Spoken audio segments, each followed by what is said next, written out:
Malcolm Gladwell, in his landmark book Blink, explains that you only have 7 short seconds to make an emotional connection with your audience. Microsoft did a similar study, and in their study, it's only 8 seconds, and that's down from 12 seconds to make an emotional connection with your audience. The point is, you have a very short period of time to pitch your company to investors or customers or potential employees.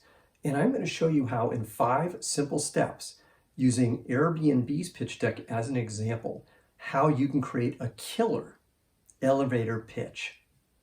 And you'll want to wait around till the end of today's video, where I show you a couple common mistakes you're likely to make and how you can prevent these mistakes as well. I've pitched hundreds of investors in my career, and I've raised well over $100 million in venture capital and private equity funding. And I've helped startup CEOs like you raise rounds of between $50,000 and $150 million. I've been around a lot of fundraisings. I know what works, and I know what doesn't work. And I know how to create a great elevator pitch too. And I know from experience that you win or lose at the beginning with your elevator pitch, with your executive summary. So let's get started. If you're not already a subscriber, then please hit that subscribe button for me, and you'll get notified every time I release a new video. We're going to use Airbnb's pitch deck as a guide for us in today's example. Now, to me, this is the gold standard of pitch decks, especially the executive summary. It's fabulous, it's fantastic, it's timeless. And we can use this as an example to show you how, again, in these 5 simple steps, how you can create a great executive summary and a great elevator pitch, because these two are synonymous. They're the exact same. Now, if you don't know what an executive summary is, it's the first slide or the first 2 slides in your pitch deck. And the idea here is to tell the whole story of your company in 1 or 2 slides. Now, what it doesn't have is a huge amount of detail. Detail is the enemy right now. We just want to tell our story quickly and succinctly and get everybody emotionally connected to what we're doing. That's the idea. Okay, so let's get started. Here's the first step in our process here. Write a 1-sentence description of the problem you're trying to solve. Okay, just go ahead and do that. Write it down. And the way I like to teach people to do this as a starting point is go with whatever pops into your head first. Then we can make it better later, but let's just try that exercise. Give yourself maybe a minute. You can stop the video if you'd like and then start it up again when you're done.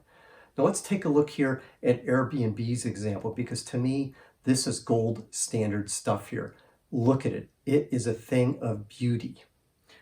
Now in Airbnb's case, the problem that they're trying to solve is connecting tourists essentially at the beginning. This is what they were doing at the beginning of their life, was connecting tourists with people renting out rooms in various cities. That was the goal here, is how do tourists find people that are renting out rooms, and conversely, how do people who are renting out rooms find tourists to rent out the rooms to?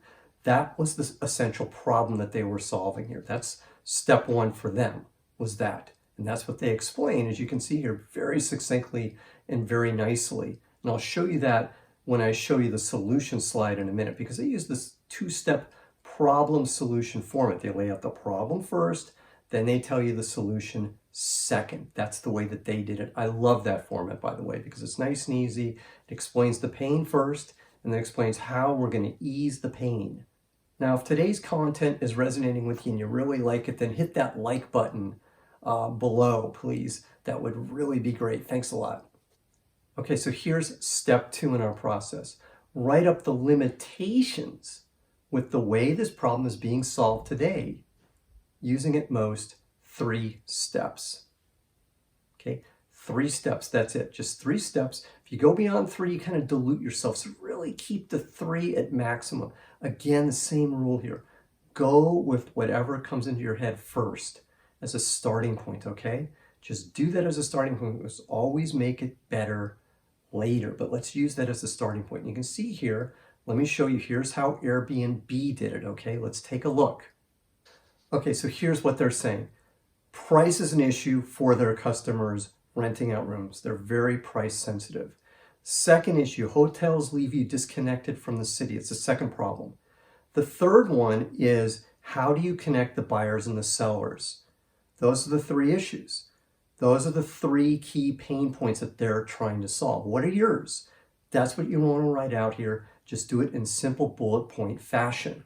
Give yourself about 1 minute to do this. You can stop the video here. Give yourself 1 minute to do this, and then we'll start up again.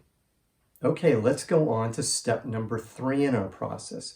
And in this one, we're going to write up a 1-sentence description of how we solve this problem. Now, let me give you a simple way of doing this, okay? And here it is.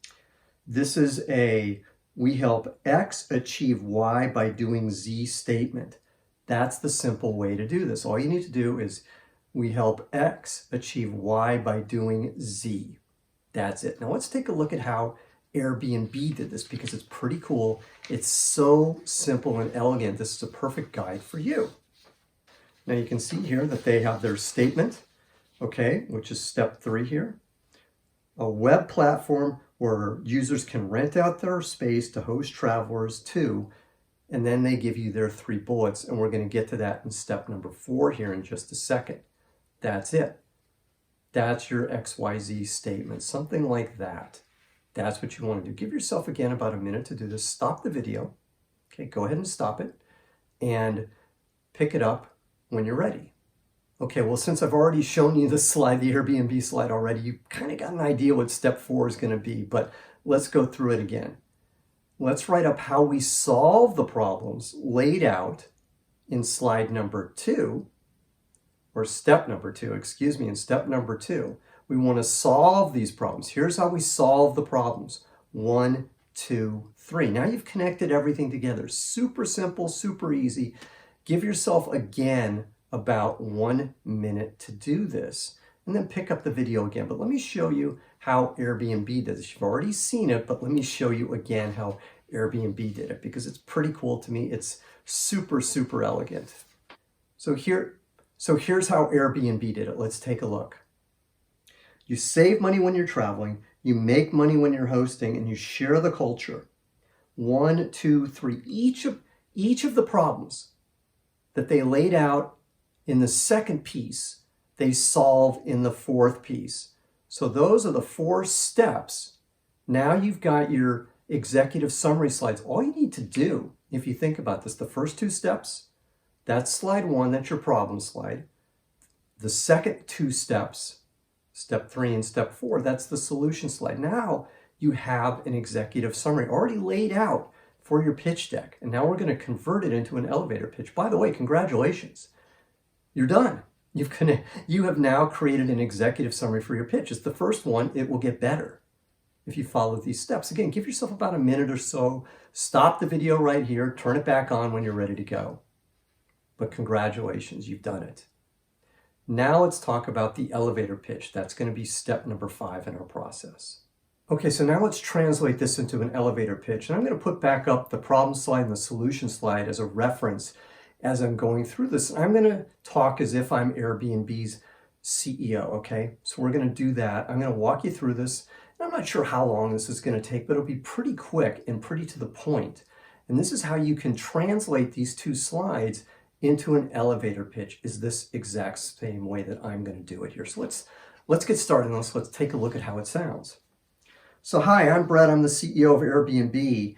And what we do is we connect travelers who are essentially tourists to people renting out rooms so that they can visit cities economically. That's essentially what Airbnb is about, and we've created a platform to do this. So let me explain the 3 problems that we're solving right now that are in the marketplace. The first problem is that price is a big issue for our customers. They're very, very price sensitive, and we have to solve that problem. The second issue is that we know our customers do not want to feel disconnected from the city at all. They want to feel like they're part of the city, and that's why they really like renting out rooms rather than being in a hotel. And then finally, for people renting out rooms, they need a way to connect to the travelers, and the travelers need a way to get to them. And we need to solve that problem. That's essentially what we've done. We've created a platform that does exactly that, that connects people, that connects these travelers to the rooms that are available, gives them to them at a cheap price, and allows them to feel connected to the city. So we solve all three of these problems with our platform. See how you can do it? 1, 2, 3. So simple, so easy. Use the executive summary as a format for this, and then just translate it into basic communication, and now you have an elevator pitch ready to go. So now let me give you a couple other thoughts, because remember we talked about you have that first 7 or 8 seconds maybe to connect with people. How do you do that? Because you could do what I did at the beginning here. You can just introduce yourself and explain your company in that XYZ format. That's a way to do it, right? You can say, we achieve X by doing Y that solves Z. Something like that, X, Y, Z. That's one way to do it. Let me give you a second way of doing it that I really like as well. And that's going to be the Steve Jobs version of this. Now, Jobs, if you ever watch his presentations, he always starts with some sort of somewhat dramatic, I call it somewhat dramatic opening. And I know because if you've read anything about Jobs, he literally would practice his pitches about 100 times before he did them. So it's almost guaranteed whatever he started with was well thought out. And I love the iPhone one that he did for the iPhone launch. I think that's just beautiful. And it's somewhat generic, but it gives kind of drama right at the beginning, which is really important because it tells your audience that something important is coming. And what he does, and we can translate this into something that's very generic, and maybe you can make it into something specific for you, but what he does is he says, I've been looking forward to this moment for 2.5 years. That's how he starts. So in those few seconds, when he does this, he immediately tells his audience, hey, something important is coming your way, and you've got to listen up. Now, it helps when you're Steve Jobs, obviously, but still, those weren't random words. You can do something similar to that when you think about it. Just translate that. Here's a super generic one that you can start with that I like using.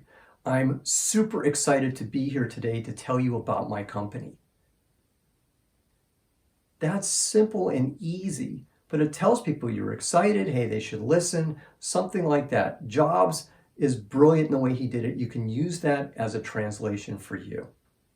Now, here are a couple mistakes you're likely to make when you're doing an elevator pitch and you're short on time. And I don't want you to make these mistakes. Now, the first one is you start speeding up when you start talking and you go really fast. Slow down. It's not trying to get more words in the short period of time that you have. The idea here is to be succinct and quick and to the point, but don't speed up. Because again, you're going to look nervous and you're going to start losing your audience. You don't want to do that. The second one, and I alluded to this at the beginning, but it's important to repeat it. Don't go into huge detail in your elevator pitch or your executive summary. That's not the point here. The point is to give an overview of your business that gets people excited about going into more detail later. Detail here is the enemy for you. You don't want detail at this point. Keep it short, keep it high level, get people excited, and if they're excited, they'll move on and they'll want to hear more. If you go into detail, you're going to lose them because you're not going to have enough time. You're going to lose your audience. Now, I have one more thing that's going to help you with your pitches. I have a free startup pitch deck template that has all the slides that you need to create a great pitch deck, all in order, which is really nice. Plus, below each slide is a notes section for each slide on how to produce the perfect slide. It's yours for free. All you have to do is just click the link below today's video. Now, I'd love to hear your thoughts on today's video. If you have any comments, if you have any thoughts, please put them in the comments column before. If you just like the video, please say to me, hey, Brett, love today's video. That would be great. And for more content like today's video, just hold on until the end because it'll automatically pop up. And all you have to do is just click the buttons and you can watch more great content related to today's video just by clicking those buttons if you like it. Again, if you want to subscribe to my channel, just hit the subscribe button. You'll get more great content like this as well. I am Brett at brettjfox.com. I've really enjoyed speaking with you today. Look forward to speaking with you again soon.